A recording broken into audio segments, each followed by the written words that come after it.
ওয়ালাইকুম আসসালাম ওয়া রাহমাতুল্লাহি ওয়া বারাকাতুহু। ভিসা ক্রয় বিক্রয়ের কোন নিজাম তো আমার জানা নেই।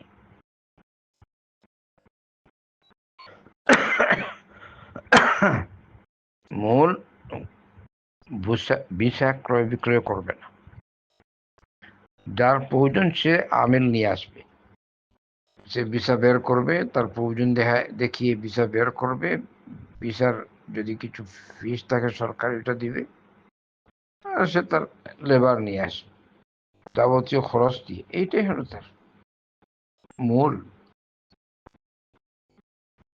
কিন্তু এখন যদি নতুন কোনো আইন হয়ে থাকে আমার জানা নেই, আল্লাহ মাফ করুন। জন্য ভিসা ক্রয় বিক্রয় ঠিক ছিল না, কিন্তু মানুষ এটা বৈধ বানিয়ে নিয়েছে। সবাই, সৌদি সকলেই। আল্লাহ আমাদেরকে মাফ করুন। তাই আপনি এক্ষেত্রে সতর্কতা অবলম্বন করুন, সন্দেহ থেকে বাঁচান।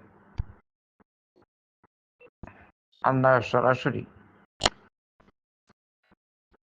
কোর্টে যাবেন। কোর্টে যেহেতু সৌদি আরব আছে, ওদেরকে গিয়ে কাজের কাছে গিয়ে বলবেন যে এরকম ব্যাপার,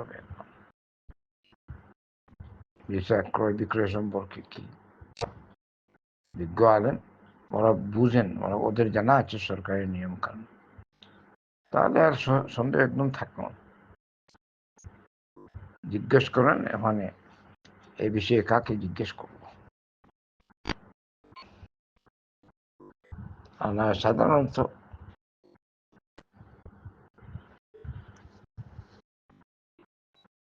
এটা এটা বৈধ না, সাধারণত বৈধ না। এটা ক্রয় বিক্রয় করার কোনো নিজামে নেই। এই জন্য এসব ক্ষেত্রে সহযোগিতা করাটা ঠিক না। বিশেষ করে যাদেরকে আল্লাহ পাক ইলম দান করেছেন, জ্ঞান দান করেন, যারা বুঝেন। এইগুলো একদিক। দ্বিতীয় নম্বর, সন্দেহ থাকলে কোনো ক্ষেত্রে সন্দেহ থেকে দূরে থাকার নির্দেশ দিয়েছেন মুহাম্মদ রাসূলুল্লাহ সাল্লাল্লাহু আলাইহি ওয়াসাল্লাম। আর এই সব মেরে যদি কিছু না হয়, তাহলে যান কোর্টে। কোর্টে গিয়ে বিজ্ঞ বিচারপতি বা কাদি বা যিনি সংশ্লিষ্ট আছেন ওখানে কর্মকর্তা বা কর্তৃপক্ষ, তাদেরকে জিজ্ঞেস করবেন, তারা আপনাকে জানিয়ে দেবেন মসলা। আসসালামু আলাইকুম।